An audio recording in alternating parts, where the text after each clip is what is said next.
دوستای عزیز و مهربونم، سحر هستم، راوی کانال داستان‌های عاشقانه با سحر.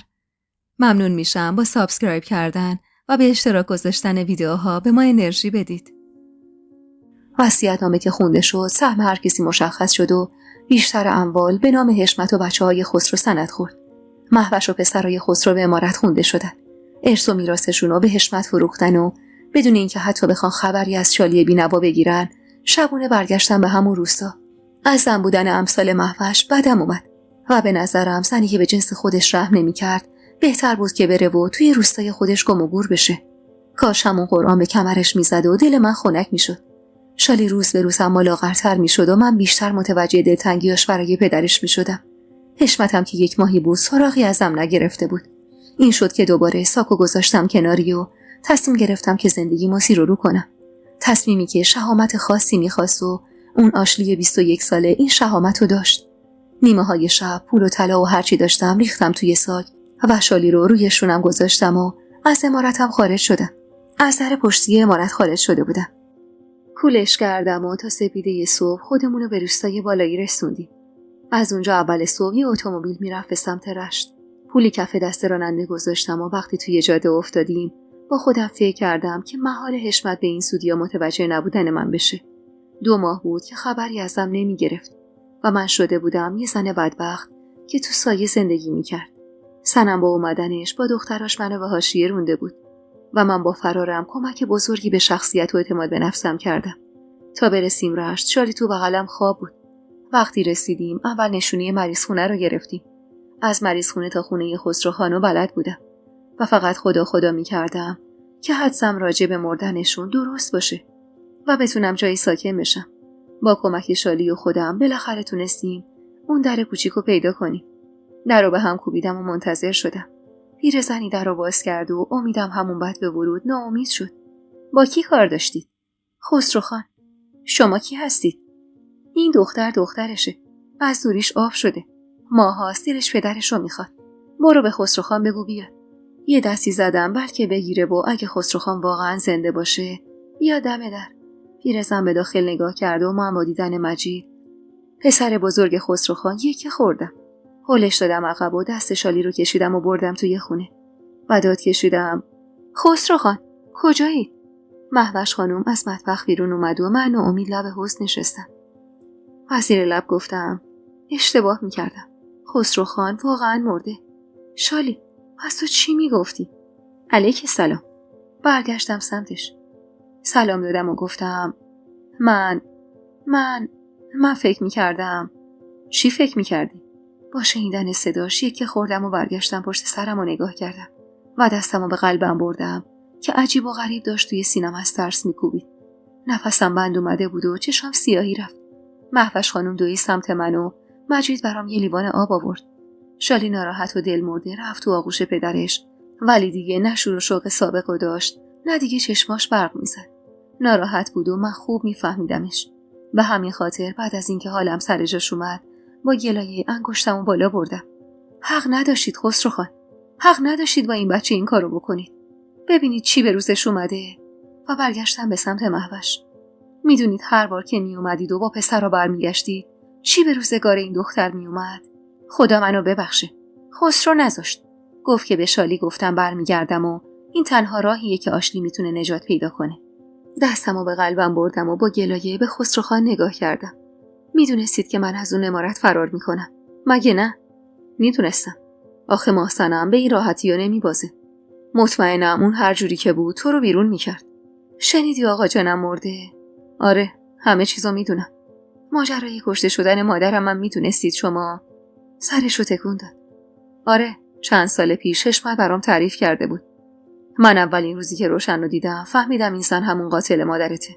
ولی نخواستم بگم. آخه تو درگیر مشکلات زیادی بودی. گفتم من از خودم، مادرم و همه شماهایی که توی اون عمارت مرموز و منحوس زندگی می‌کردید متنفرم. ای کاش روشن اون شب منم. و دیگه نفسم یاری نکرد و چشمم بسته شد. مهوش دوید بالا سرم و شالی نگران به صورتش نگاه می‌کرد. به هوش که اومد توی اتاق دراز کشیدم. خسرو خان توی اتاق نشسته بود. دقیقاً بالای سرم و داشت به صورتم نگاه می‌کرد. چقدر می‌خوابی شازده خانم؟ خسرو خان، روباب خانم کو؟ اون جنازه هایی که دفن کردن چی بودن؟ خندید و گفت چقدر سوال داری؟ اوه، یکی یکی بپرس. اول از جنازه ها بگی. هیچی بابا. جنازه سوخته رو کی میاد نگاه کنه؟ 2 گوسفند مرده انداختیم توی آتیش تا به جای جنازه ما 2 جا بزنن. روباب خانم کجاست؟ الان بیاد منو ببینه قشقرق به پا میکنه ها. اینو گفتم و از جا بلند شدم و خواستم برم بیرون که بازومو گرفت و منو به عقب هل داد. روبابه نیست. رفت. بیا بگیر بخواب.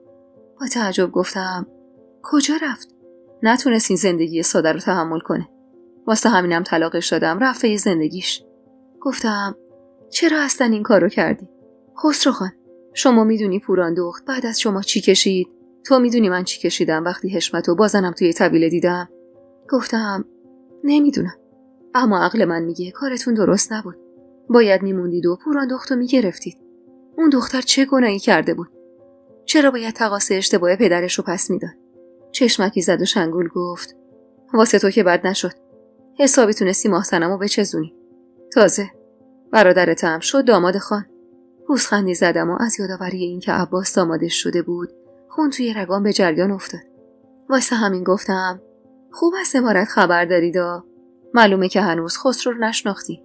شناختم. اتفاقا باید بگم خوب شناختم. شما با شالی بد تا کردید. من به شالی گفتم برمیگردم. گفتم به حرف دیگران توجه نکنه. عروسکش هم دادم و گفتم فقط به دست تو بده. چون میدونستم بالاخره کار به استخونت میرسه و مجبوری از اون امارت بزنی بیرون. میخواستم هر طور شده پیدام کنی. حالا بگو ببینم چی شد. حشمت به پول و پله رسید ولت کرد؟ نه، محسنم 2 قلو حامل است. دختراش از یه طرف کارای امارت و روستا از طرف دیگه حسابی سرش رو شلوغ کرده بود و به نظرم اونجا دیگه جای من نبود. سرش رو پایین آورد و به صورتم خیره شد. ببینمت. بله. این آشلی اون آشلی قدیم نیست. نه خیر، همونم. نیستی. شما چرا اینقدر سر حالید؟ دختر عزیزم اومده پیشم. چرا نباشم؟ خب خدا رو شکر. من دیگه رفع زحمت میکنم. از جام بلند شدم و رخت خوابمو کنار زدم و خواستم از اتاق برم بیرون که سرم دوباره گیش رفت و این بار خسرو خان دستشو جلو آورد و منو گرفت. خیلی راه اومدی. واسه همین حال سر جاش نیست. الان میرم طبیب خبر میکنم بیاد بالا سرت. و خواست بره بیرون که گفتم نیازی نیست. یکم استراحت کنم و یه دمنوشی چیزی بخورم بهتر میشم. مطمئنی؟ بله. باشه. پس من میرم به مادرم بگم واسه یه دمنوشی چیزی آماده کنه. تو هم استراحت کن.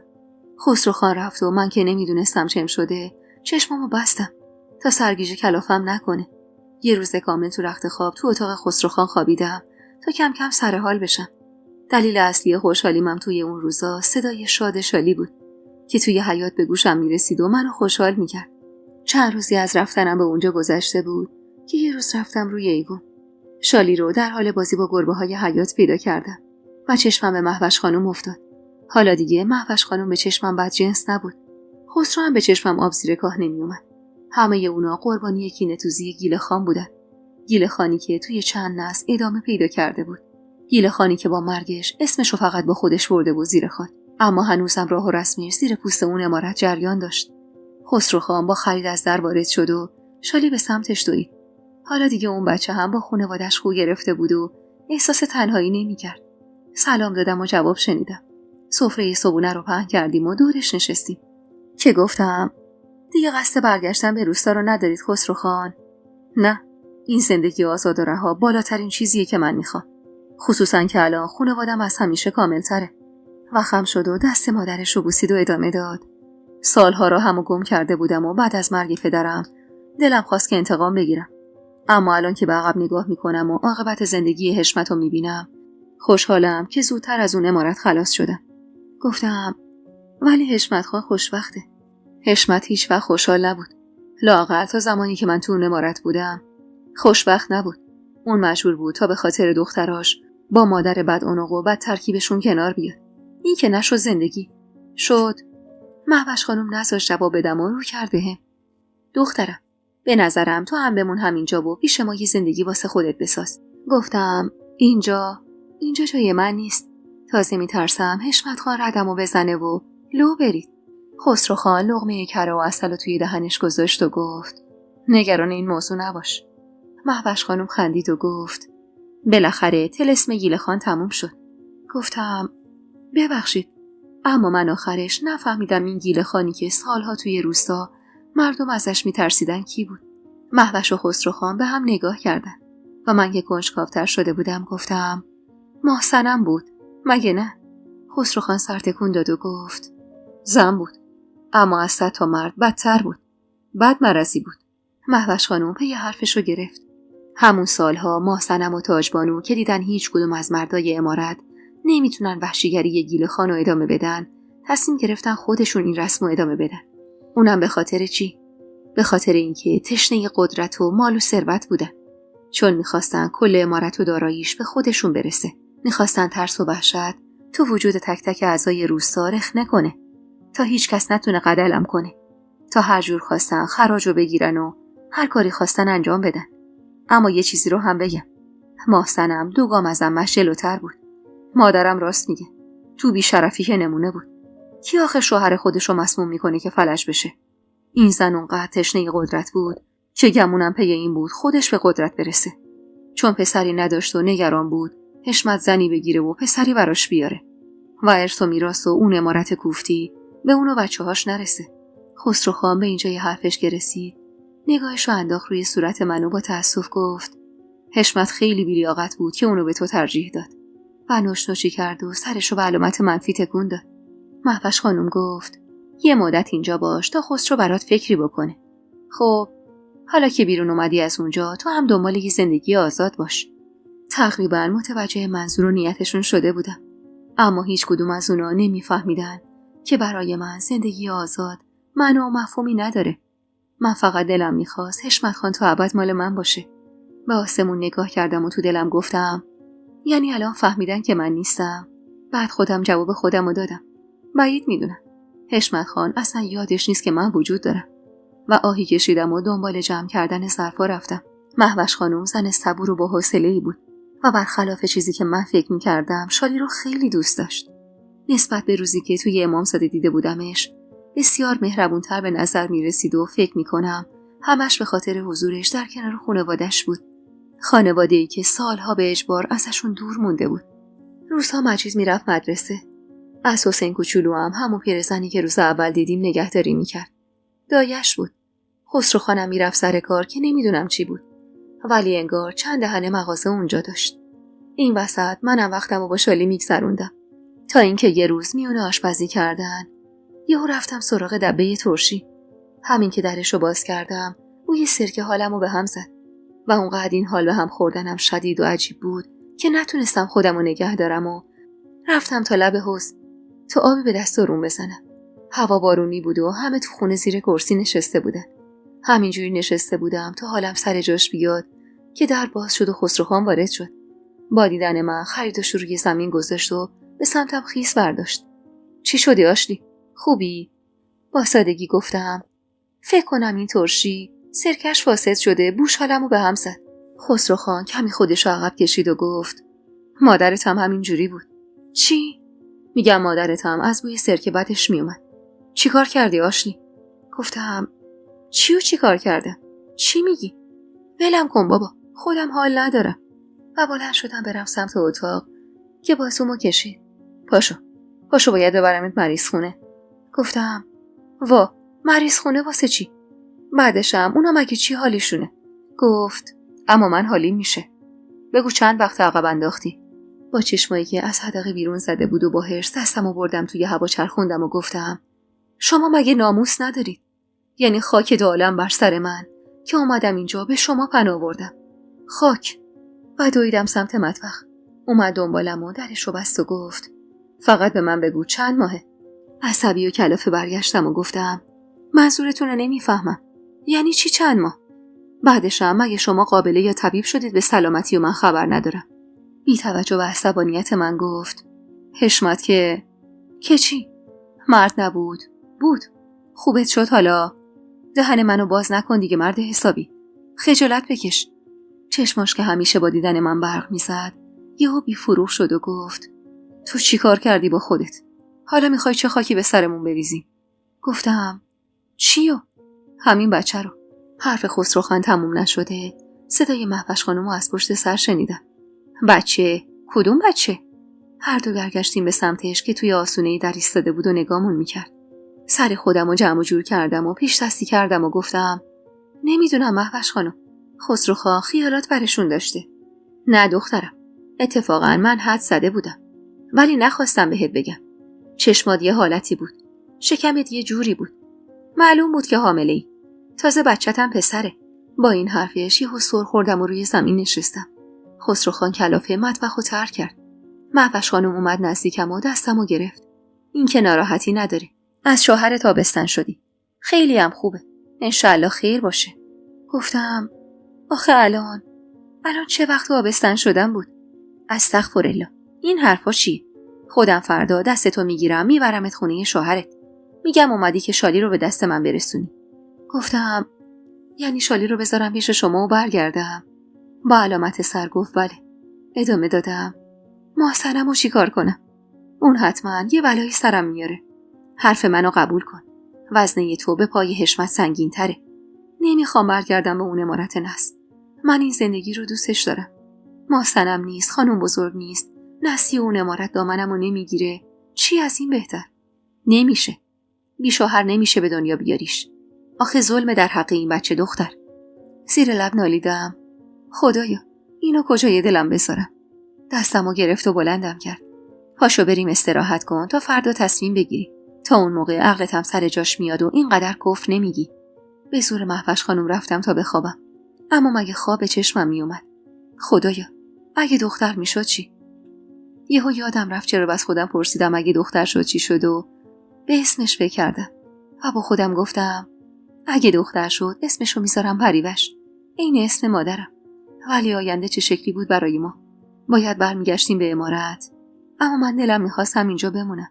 انگار مهوش خانم مادرم بود و من عضو خانواده‌شون بودم. این چند وقت زندگی کردن کنار خسروخان و بقیه از ماها زندگیم توی اون عمارت برام آرامش بخشتر بود. حتی اون 2-3 ماهی که بدون حضور محسنم در کنار حشمت خان بودم. ولی مهوش خانم تصمیمش رو گرفته بود.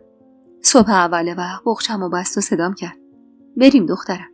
از اتاق خارج شدم و خواستم برم که خسروخان صدام کرد. مهوش خانم رفت دم در تا بارش رو بذاره و تحویل راننده بده. منم برگشتم به سمت خسروخان. نگاهش روی شکمم بود و من حسابی خجالت زده بودم. چه خوش خیال بودم که فکر می‌کردم همیشه فرصت هست. فرصت چی خسروخان؟ هرچی، دیگه مهم نیست. آشلی؟ بله، هر زمانی اگه احساس کردی کنار من آرومتری بیا به سمتم. من تا همیشه منتظرت میمونم. گفتم بین من و شما اگرم چیزی وجود داشت بعد از تمام اون ماجراهایی که با پوران دخت داشتید نابود شد و دود شد و رفت هوا. از مردی که اینطوری از مسئولیت شونه خالی کنه هیچی در نمیاد.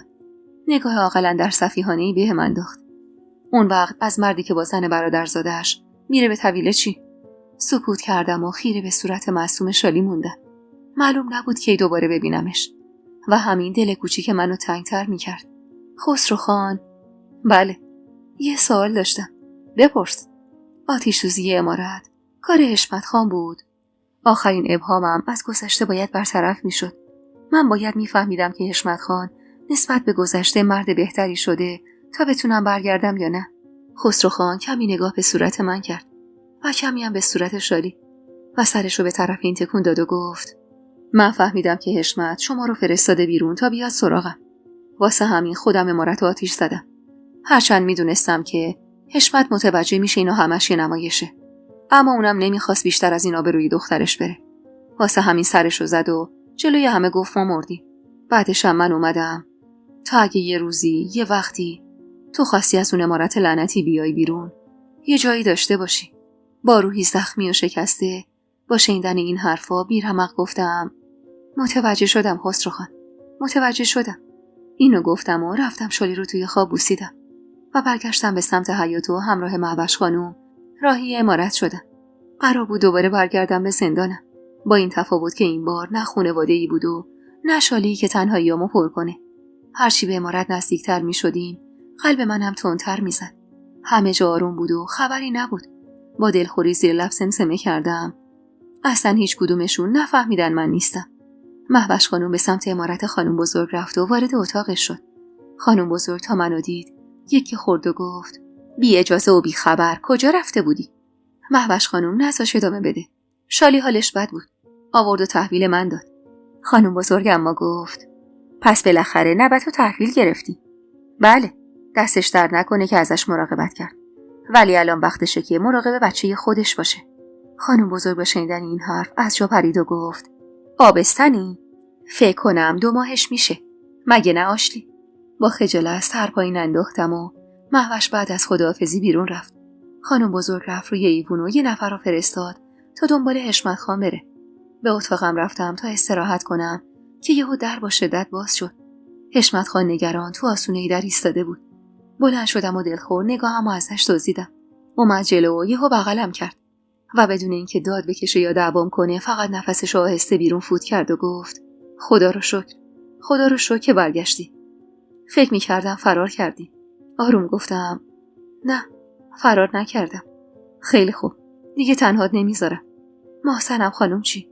اون که فعلا هیچی، ولی خبر آوردن پوران زایمان زودرس داشته.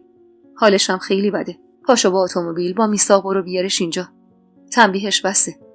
منم میفرستم دنبال قابله مخصوص عمارت تا بیاد ببینتش.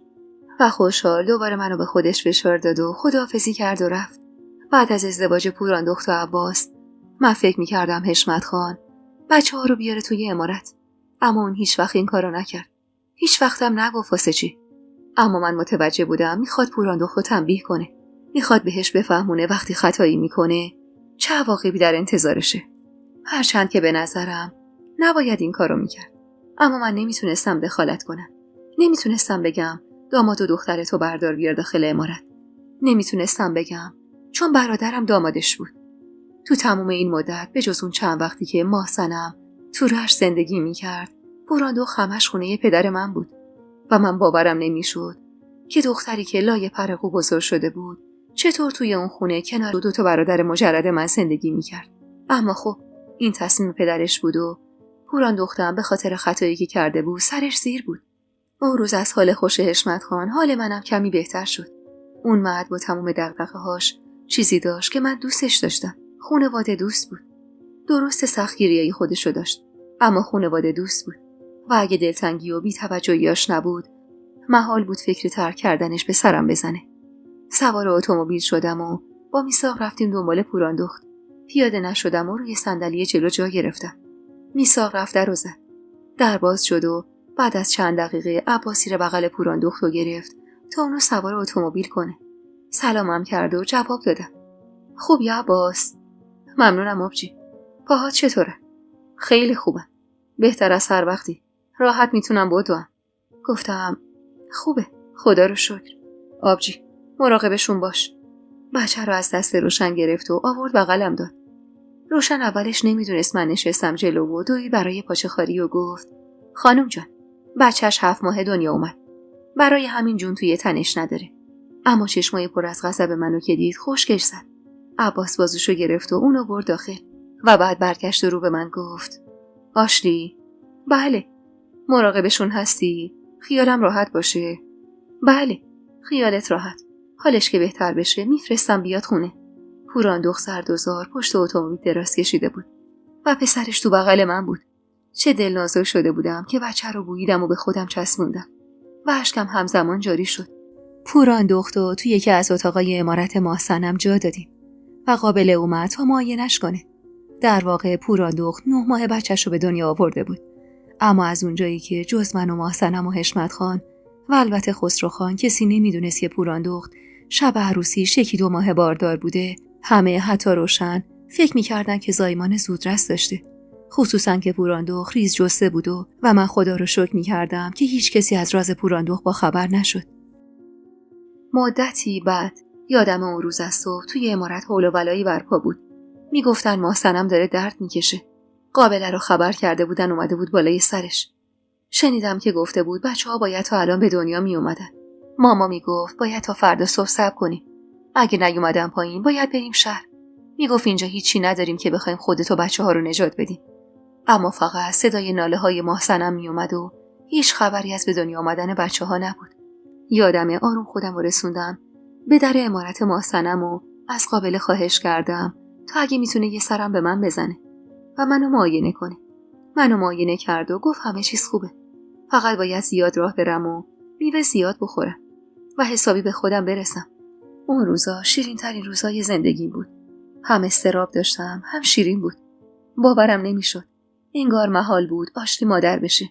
انگار آشتی زاییده شده بود تا روشن و بچه‌هاشو جمع و جور کنه و تا عمر داره توی زمین کشاورزی حمالی کنه.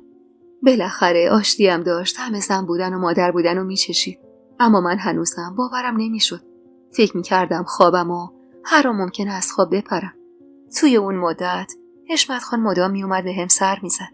اون شبی هم که ماه‌صنم داشت درد میکشید، حشمت خان سر شب به عمارت من اومد. هر بار با دیدنش به این فکر میکردم که حتما پا قدم این بچه سبک بوده و واسه همینه که بالاخره حشمت خان به سمت من جذب شده و شاید ما بتونیم یه زندگی عادی رو تجربه کنیم. سفره رو انداختم و کنار هم نشستیم. دستشو به دستم کشید و گفت اون روزایی که تو عمارت نبودی دلم برات خیلی تنگ میشد. همه ای روستا رو هم اون زمان دنبالت گشتم اما پیدات نکردم. گفتم واقعا دنبالم گشتید؟ اصلا همون شب انگار به هم الهام شده بود. یادم صبح زود بود که اومدم بهت سر بزنم اما دیدم نیستی و تا روزی که اومدی چشمم به در عمارت خوش شد. تمام روستاهای اطرافو گشتم اما پیدات نکردم. میخواستم هم میثاقو بفرستم شهر اما اونقدر اینجا درگیر بودم و 1001 مشکل روی سرم ریخته بود که نشد. گفتم شالی حالش خیلی بد بود، داشت از بین میرفت. واسه همین بردمش تا شاید برادراشو ببینه و شاد بشه. بگو ببینم. با اینکه چند وقت برگشتی اما نتونستم ازت اینو بپرسم. شالی دیگه بر نمیگرده پیشمون؟ گفتم نه. مهوش خانم گفتن نه. حیف شد. کاش که خداحافظی میگردم باهاش. گفتم حشمت خان نکنه دوباره تنهام بذارید. نه عزیز من، مگه این چند وقت تنهات گذاشتم؟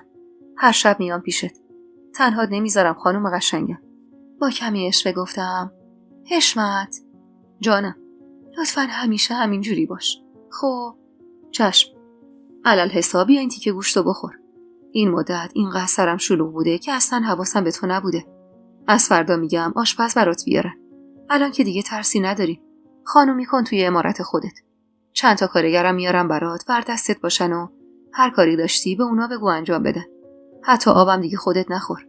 فقط و فقط مراقب خودت و اون بچه باش. گفتم من هیچی نمیخوام. فقط شما دیگه تنهام نذارید. نمیذارم جونم.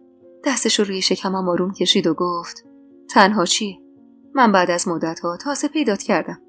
مگه میشه تنهات بذارم؟ قول میدم دیگه این مشکل تکرار نشه.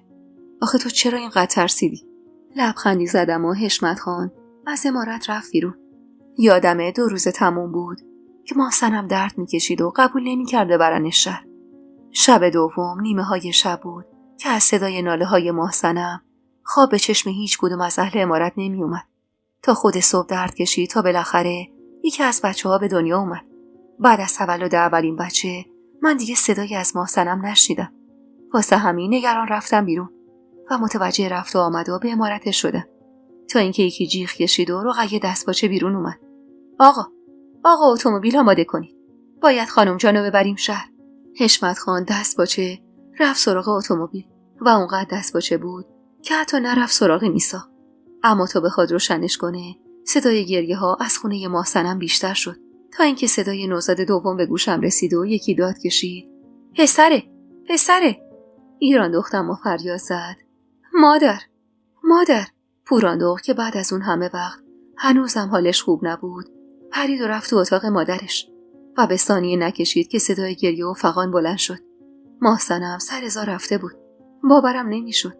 جلوی چشمای ناباور من جنازه بیجون و کبود شده‌ش رو تمیز کردن و اون زن بیچاره حتی به اندازه شیر دادن به 2 قلوهاش فرصت زندگی نداشت. پسری که یه عمر آرزوشو داشت بعد از 5 تا دختر قدم به این عمارت گذاشته بود ولی دیگه خودش نبود. کسی که سودای قدرت داشت و همیشه در حسرت این بود که پسر گیرش بیاد تا بالاخره نام گیل خان به صورت رسمی زنده نگه داشته بشه از این دنیا رفته بود. به ساعت نکشیده دوباره پارچه‌های سیاه پایین اومدن. پارچه‌هایی که بعد از آتش‌سوزی عمارت خسروخان برافراشته شده بودن و هنوز جمع نشده برای آقا بزرگ پهن شده بودن. و حالا اما برای محسنم، زنی که 2 نوزادش رو گذاشته بود و رفته بود سینه قبرستون. بچه‌های محسنم رو بردن همون جایی که توی تموم این مدت پسر پوراندخت اونجا بود و هر کسی گوشه از کار رو گرفت تا مراسم کفن و دفنش رو انجام بدن. دختراش حسابی بیقراری میکردن و من ناباورانه فقط از پنجره اتاقم نگاه میکردم. انگار محال بود که محسنم بمیره. انگار که باید تا ابد میموند و آینه دقم میشد و آخر سرم زیر آب میکرد. با شلوغ شدن عمارت و تشییع جنازه دیگه باور کردم که محسنمی وجود نداره. خدا چی مقدر کرده بود برای من با 6 بچه ریز و درشت محسنم. تا 7م خانواده محسنم تو عمارتش سکونت داشتن و بعد از 7م همه رفتن رشت. حشمت خان برای 2 قلوها دایه و پرستار گرفته بود، ولی بازم صدای جیغ و گریه های اون بچه‌ها روز و شب خواب راحت از همه اهل عمارت گرفته بود. یادم حشمت خان دستور داد 7 گوسفند زمین بزنن برای سلامتی اهل عمارت و قطع شدن این رشته متصل مرگ و میر در عمارت گیل خان. یادم اوضاع عمارت خیلی به هم ریخته بود و یه جورایی همه اهل عمارت چشمشون به من بود تا خانومی کنم. واسه همین خودم رو جمع جور کردم و آستینامو بالا زدم و قدم به عمارت محسنم گذاشتم. سپردم برای پوراندخت که هنوز دار و نزار افتاده بود و از بخت بدش عزادارم شده بود دوباره کاچی بپزن و ماهیچه بار بذارن و هر 3 بچه رو کمک کردم تا با دایه همون بدیم. ایراندخت با 2 خواهر دیگه‌اش توی اتاق اونوری بودن، اما انگار سر و صدای منو از اتاق بچه‌ها شنیده بودن که یهو ایراندخت تو آستونه‌ای در ظاهر شد و دست به سینه روبروم ایستاد. اینجا چی میخوای؟ گفتم بچه‌ها 10 روزشون شده، باید همون برن. پوراندختم بعد از گذشت این همه وقت هنوز حالش خوب نیست. اومدم بهش سر بزنم. اینجا عمارت ماست، برو بیرون تا ندادم بندازنت بیرون. گفتم ایراندخت با کی داری لج میکنی؟ دست تنها چجوری میخوای از پس اینا بر بیای؟ 2 خواهرت کوچیکن، 3 بچه هم اینجا رو دستمونه. یه زاوه حال ندارم که اینجا افتاده. نیاز به کمک تو نیست، رقیه کمکمون میکنه، به تو ربطی نداره. زود باش برو بیرون. و دستش آورد تحت سینم گذاشت و خواست هلم بده که اجازه ندادم. تو چشماش دور زدم و گفتم تو کار من دخالت نکن. اما اون بی خیال نمیشد و گفت تو هم دیگه پاتو تو عمارت مادر من نذار. گفتم خیلی خوب، من اینا رو با خودم میبرم اونور و اشاره زدم تا کرسون بچه‌ها رو برد و پوراندختم با کمک یه نفر دیگه از جا بلند شد. گفتم این که زن برادرمه، اون بچه‌ها هم بچه‌های شوهرم، خودم مراقبشونم. پامو از خونه بیرون گذاشتم و چشمم به نرده‌های ایوون که کار دست خودم بود افتاد. دستی روش کشیدم و زیر لب گفتم چطور با 4 تیر تخته پای من به اینجا باز شد و زندگیم اینطور تغییر کرد. و اومدم برم توی عمارت که حشمت خان از در وارد شد. سلامش دادم و اومد نزدیکتر. بعد از محسنم حال روز اونم تعریفی نداشت. انگار مونده بود تو اون زندگی و نمیدونست چطور باید جمع و جورش کنه. با لبخند گفتم خسته نباشی. ممنون. اتفاقی افتاده اینجایی؟ برای پوراندخت مشکلی پیش اومده؟ لبخند زدم و خواستم خیالش رو راحت کنم. نه عزیزم، دیدم بچه‌ها ناآرومن، بردمشون به عمارت خودم. اینجوری به ایراندختم زیاد فشار نمیاد. آخه با این شرایط تو چجور میخوای از پسشون بر بیای آشتی؟ اشکالی نداره. 10 روز از مرگ محسنم گذشته. دیگه وقتشه یه نفر مسئولیت بچه‌هاشو به عهده بگیره. به پشت سر برگشتم و ایراندختو از پشت پنجره دیدم. ایراندخت بیچاره از وقتی نامزد کرده فقط سایه مرگ تو این عمارت افتاده. منظورت چیه؟ خواهر کوچیکترش عروسی کرده و بچه داره. معلومه حسودی میکنه بهش. اخ میکرد و گفت حرفای سر کناشتی. چی میخوای بگی؟ چیزی نمیخوام بگم، اما کج خلق شده و عوض این که دنبال جهیزیه باشه داره از خواهرای کوچیکترش نگهداری میکنه. من میگم یه جوری کنیم که فردا پشیمونی بار نیاد. عقد کنون که طولانی بشه، به هر حال ممکنه اتفاقی بیفته، آبروریزی چیزی بشه.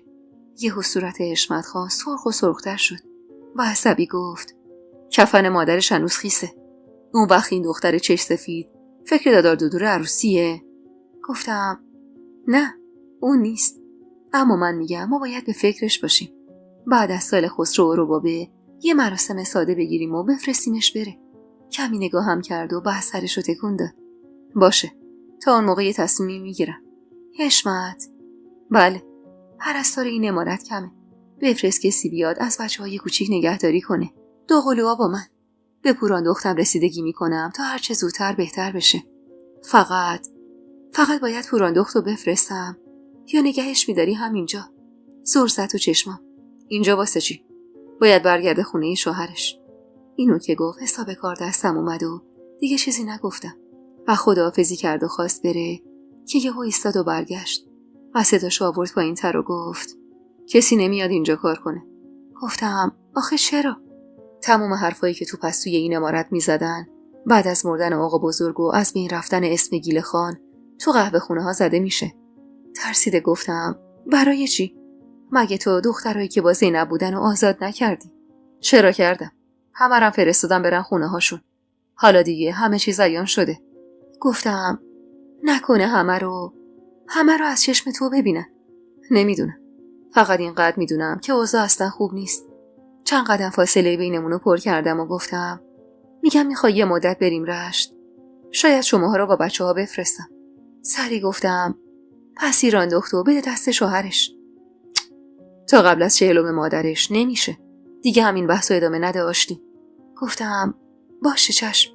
فقط من براش جهیزیه بخرم. نگاهی به شکمم انداخت و گفت خودت نه. بسپر یکی دیگه بره بخره. خودم دریایی طوفانی بودم. ولی میخواستم حشمت رو آروم کنم. واسه همین لبخند زدم و گفتم میدونم از پس همه اینا برمیاد. یه مدتی عمارت خالی باشه. شاید مردم فراموش کنن و این پشپشا بخوابه. به این سادگی که فکر میکنی نیست آشلی. بعد از رفتن محسنم حساب و کتابا به هم ریخته.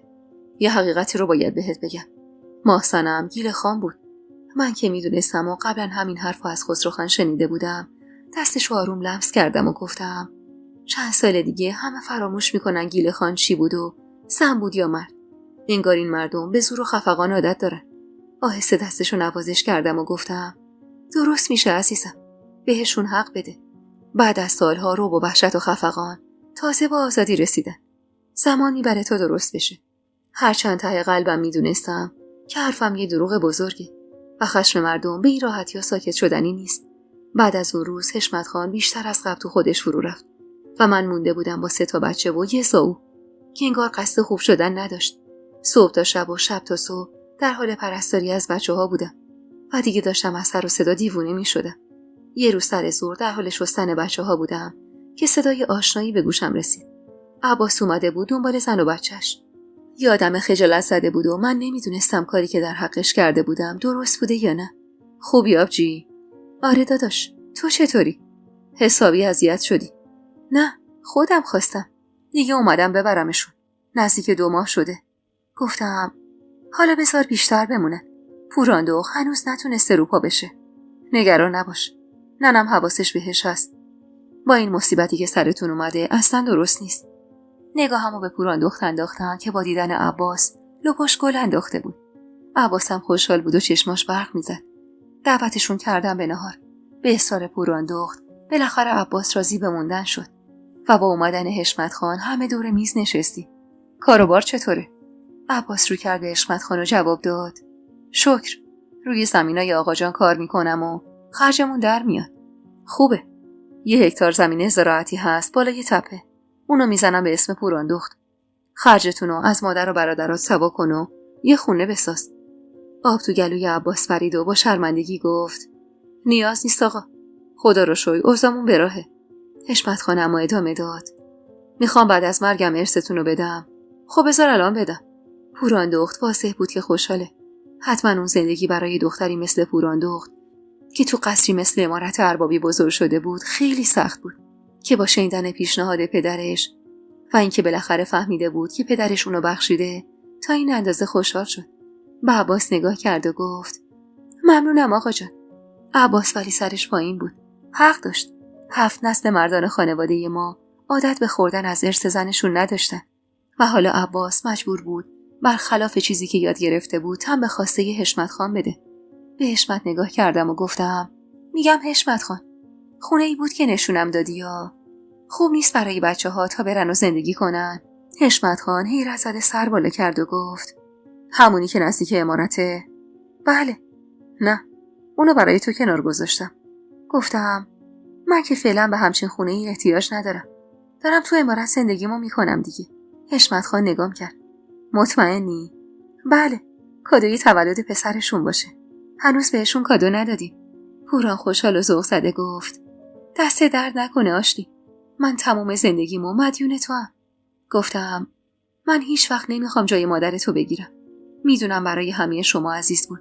ولی اگه بتونم جایی دست شما رو بگیرم حتما کمکتون میکنم. عباس همونطور سر به زیر گفت ممنونم آبجی. هر کاری داشتی روی من حساب کن. ممنون داداش. لبخندی زدم و اون نهار دوست داشتنی در کنار برادرم به بهترین نحو صرف شد. دروغ چرا؟ عباسو هنوزم خیلی دوست داشتم. برادرام هم همینطور. گناه روشن ربطی به اون بیچاره ها نداشت. اما خب من به خاطر روشن نمیتونستم با اون رفت و آمد کنم. اون روز ظهر پوران دختر راهی کردم بره و عمارت خلوت‌تر شده بود. دو قلوها رو بغل کردم و بردم تو اتاق پیش حشمت. ببین چقدر نازن. گفتم اسم انتخاب نکردید براشون. تو دوست داری اسمشون چی باشه؟ گفتم من چی کارم آقا؟ اسما رو شما باید بگید. خیلی خوب. پسر رو صبحان صدا میکنی. گفتم دختره چی؟ مهربون نوازشم کرد و گفت میخوای دختر تو انتخاب کنی؟ گفتم راستش با خودم فکر کردم اگه بچه من دختر باشه اسمشو بذاریم پریزاد یا پریوش. اسم مادرت؟ بله، ولی این بچه شماست. خودتون اسمشو انتخاب کنید بهتره. لبخند به صورت خستش اومد و گفت پریزاد قشنگه. گفتم واقعا؟ یعنی اسمشو میذارید پریزاد؟ هرچی آشلی خانم بگی. حالا بچه ها رو ببر بده به کرسوم و بیا پیشم. کاری که گفته انجام دادم و برگشتم. عطر تنشو توی جونم کشیدم و گفتم حشمت کنارت حالم خیلی خوبه. دستشو آروم روی شکمم گذاشت. حال این چطوره؟ گفتم یه سوال بپرسم مسخرم نمی کنی؟ نه بگو. بعد از 6 تا بچه برای این بچه هم ذوق زده ای؟ تو رو خدا راستشو بگو. سرمو بوسید و منو توی آغوش کشید و گفت برای بچه تو از همه بیشتر. خودمو تو آغوشش رها کردم و گفتم تا ابد دوست دارم. وقتی که نمی اومدی پیشم، وقتی بهم بی‌توجهی می‌کردی، انگار وجود نداشتم. خیلی اذیت می‌شدم. دستشو تو موهام برد و بو کشید و گفت واسه همین فرار کردی. تو میدونستی مگه نه؟ پس چرا هیچی بهم نگفتی وقتی برگشتم؟ عصبانی بودم. خیلی عصبانی. از اینکه بدون اجازه‌ام از عمارت زده بودی بیرون و به قصد فرار از اینجا رفته بودی. دلم می‌خواست کلی باهات دعوا کنم و تموم خشممو رو سرت خالی کنم. ولی وقتی اومدم دیدمت پاک فراموشم شد. گفتم آخه کجا بودی تو الان تو؟ من که همینجا بودم. تو به من رو نشون نمیدادی. گفتم یادته؟ آره، چقدر جنگی بودی. خندید و بیشتر به خودش فشارم داد. گفتم باور کن بحث ما خیلی عجیب بود. یه سوال دارم آشلی. یعنی از اول که دیدمت هی تو سرم میچرخه. چی؟ اولین روزی که منو دیدی چه حسی داشتی؟ راستشو بگم؟ آره، میخوام بدونم چرا از من نمیترسیدی و زبون دراز بود. خندیدم و گفتم من زبونم دراز نیست. تو دلم هم هیچی نیست. سرمو بوسید و ادامه داد. اون که آره، ولی زن ندیدم مثل تو. کیف میکردم وقتی حشمت خان اونجوری توصیفم میکرد. برای همین تو جام نشستم و گفتم حواسم هست که اولش چقدر با من بد رفتاری میکردی. همه اخم و تخمت با من بود، خنده‌هات با دیگرون. دستشو با لذت زیر سرش تکیه داد و گفت فکر میکردم جاسوس باشی. واسه همین شب عروسیمون اون همه خورده بودی. یهو با یه حالتی تو چشمام زل زد و گفت تو فکر کردی حشمت خان بزرگ چم آدمیه که تنبونشو برای جاسوسا ول کنه؟ نه خیر خانوم، من دست نیافتنیم. از مدل گفتنش صدای خندم توی کل اتاق پیچید و گفتم حشمت، من بعد از این که فهمیدم میتونم دختر یا برادرزادت باشم دنیا رو سرم خراب شد. احساس میکردم توی دنیای خاکستری و تیره و تار زندگی میکنم. چرا آشلی؟ من که بهت دست نزده بودم. سکوت کردم و حشمت تو جاش نشست و دستامو گرفت. تو از من خوشت میومد؟ آره. نه خیر، هیچ هم اینجوری نیست. چرا؟ خوشت میومد. خیلی هم خوشت میومد و هرس میخوردی که من بهت دست نمیزنم. عصبانی گفتم نه خیرم، اصلا اینجور چیزی نیست. الکی نگو. همه دلشون میخواد من گوشه چشمی بهشون نگاه کنم. وقتی اینو میگفت یه حالت مسخره‌ای به خودش گرفته بود که به زور تونسته بودم جلوی خندمو بگیرم. منم با شیطنت گفتم همه مثلا کی؟ بگو تا چشماشونو در بیارم.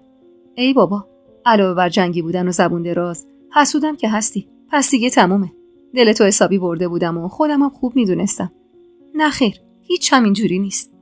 آستینشو کمی بالا زد و به شوخی گفت: به بازوهام نگاه کن، به این هیکل. کیه که عاشقش نشه؟ به زور جلوی خندمو گرفتم و رو به اون طرف کردم تا متوجه نشه. حشمت سرش آورد رو به روم و انگشتشو گذاشت روی پیشونیم و گفت: بگو تا جایزتو بدم. چی بگم؟ که همون موقع عاشقم شده بودی. اون روز توی رودخونه. اون روز دلودین تو به من باختی. و اشاره به خودشو من زد و چشمک زد و گفت: مگه نه؟ سرخ شدم. احساس میکردم گر گرفتم و سر لپام گل انداخته. لبخند روی لبم اومد و گفتم: اگه فکر نمی‌کردم پدر یا عموی منی خیلی زودتر از اینا سند می‌شدم. منو به خودش چسبوند و زیر گوشم زمزمه کرد: آخ که چقدر تو خواستنی هستی. و سرشو توی گردنم فرو برد و بوسید و بویید. برای اولین بار زیر گوشش زمزمه کردم: عاشقتم حشمت. بوسه یه کوچیکی به پیشونیم زد و گفت: میگم آشلی، بعد از این بچه دیگه نمیخوام بچه دار بشیم. با تعجب گفتم: واسه چی؟ آخه نمیخوام از دستت بدم. سر زدم تو چشماشو گفتم: قرار نیست همه مثل ماه‌صنم به سرشون بیاد. همین که من گفتم آشلی، این بچه یه آخره. میبرمت پیش یه دکتر فرنگ رفته یه درست و حسابی که دیگه آبستن نشی. دیدم حالش چندان تعریفی نداره. حرفمو خوردم و گفتم: باشه حالا، هرچی شما بگید. حرفم تموم نشده صدای در عمارت و پشت‌بندش صدای عصای خانم بزرگ که به کف چوبی عمارت برخورد میکرد از طبقه پایین به ما حالی کرد که باید از جا بلند شیم و بریم استقبالش. اول من از اتاق بیرون رفتم و بعد از من حشمت: خیر باشه خانم بزرگ. خیر پسرم. بعد اشاره زد و زنی وارد شد. دختر جوونی که از من کوچیک‌تر بود و حسابی خوش‌بر رو نشون میداد. آب دهنمو به زور قورت دادم و سلامشو جواب دادم. این طاووسه، دختر پسر دایی من. شناختم. خوش اومدید. فرستادم پیش که بیا تو بچه داری کمکمون کنه. و همونجا حسی به من گفت که به حرف خانم بزرگ اعتماد نکنم. اون زن بعد از مرگ ماه‌صنم میدون و حسابی خالی دیده بود و من باید هرچه زودتر از میدون به درش میکردم. مخصوصا وقتی که میدونستم تمام ماجراهای گذشته به خاطر حرص و کینه‌ای بود که تاجبانو از اهالی خونه داشت و همینطور این که میدونستم به خونه من به خاطر مادرم تشنه است. از روز اول قرار بود من یه طعمه باشم. ماه‌صنم بیاره منو اونجا تا از حشمت خان انتقام بگیره. انتقامی که در پی یه فکر پوچ بود. ماه‌صنم همیشه فکر میکرد حشمت خان با مادر من بهش خیانت کرده. از طرفی هم به حشمت خان سم میخورون تا نتونه از من بچه دار بشه و آخر سرم بگه ای بس خود حشمت خانه. تا هیچ زنی نتونه به جای اون بیاد و برای حشمت خان پسری بیاره و هرچی هست و نیست برای اونو دختراش بمونه. و شایدم امید داشت که بالاخره پسری گیرش بیاد که اومد. اما دیگه چه فایده؟ خودش نبود تا بخواد کیفشو ببره.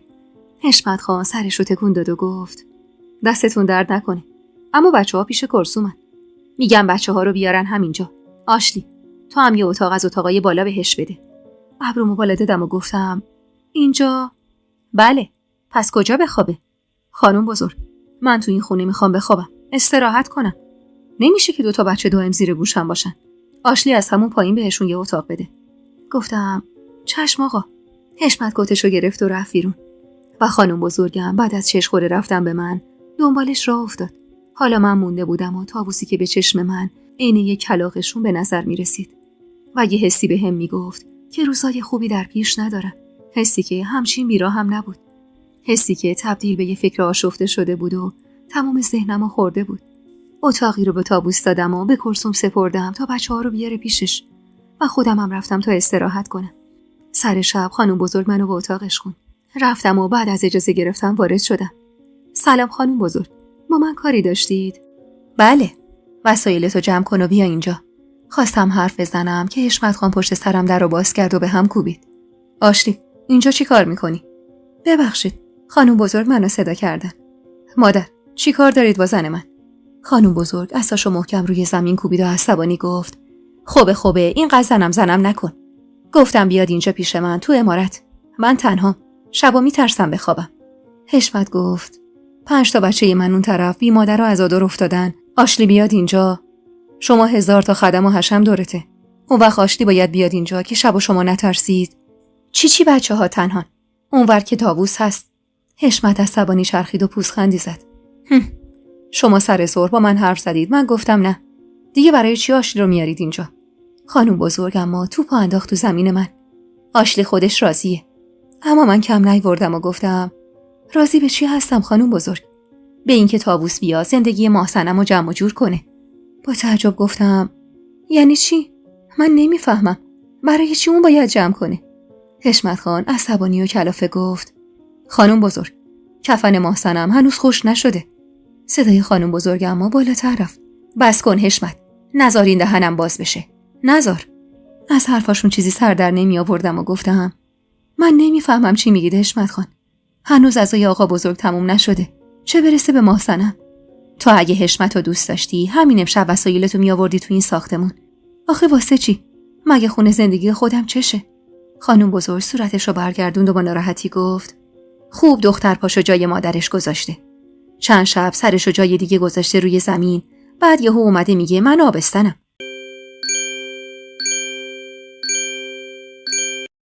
سلام به روی ماه همه شما مهربونه خودم. عزیزای دلم، امشبم دوباره سعادت با من یار بوده تا بتونم به یکی از عزیزترین و خوشقلبترین همراهان کانالمون تولدش رو تبریک بگم. البته با کمی تأخیر.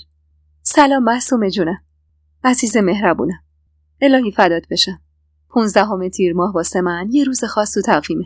چون تولد تویی که فقط یه دوست معمولی نیستی. تویی که واسه من مثل یه خواهر واقعی هستی. یه دوست فوق‌العاده. کسی که الان نزدیک به 2 ساله همراهمی و همیشه بدون هیچ توقعی کنارم بودی و هستی و با حضور قشنگ تو و پیام‌های پر از مهرت همیشه به هم انرژی و حس خوب دادی. معصومه جونم، از صمیم قلبم بابت داشتنت خداوند شاکرم و همیشه با خودم میگم چقدر خوششانس بودم که تو این دنیای پهناور میون میلیون‌ها همزبونم تو توی مسیرم قرار گرفتی. تویی که همیشه هوامو داشتی و حالم با داشتنت بهتر شده. عزیز دلم، خواهر مهربونم، تولدت هزار بار مبارک. امیدوارم عمرت بلند باشه و به همه آرزوهای قشنگت برسی و سال جدید زندگیت پر از روزای قشنگ باشه. مرسی که هستی. مرسی که همیشه با دل مهربونه دنیای منو قشنگتر میکنی. خیلی زیاد دوستت دارم و روی ماه تو میبوسم و با تمام وجودم میگم تولدت مبارک فرشته زمینی. عزیزای دلم، اگه دوست داشتی تولدتون رو با همینجا جشن بگیریم، لطفاً 1-2 روز قبل توی کامنت‌ها حتما روز تولدتون رو به من اعلام کنید. همگیتون رو خیلی دوست دارم و به خدای بزرگ میسپارم.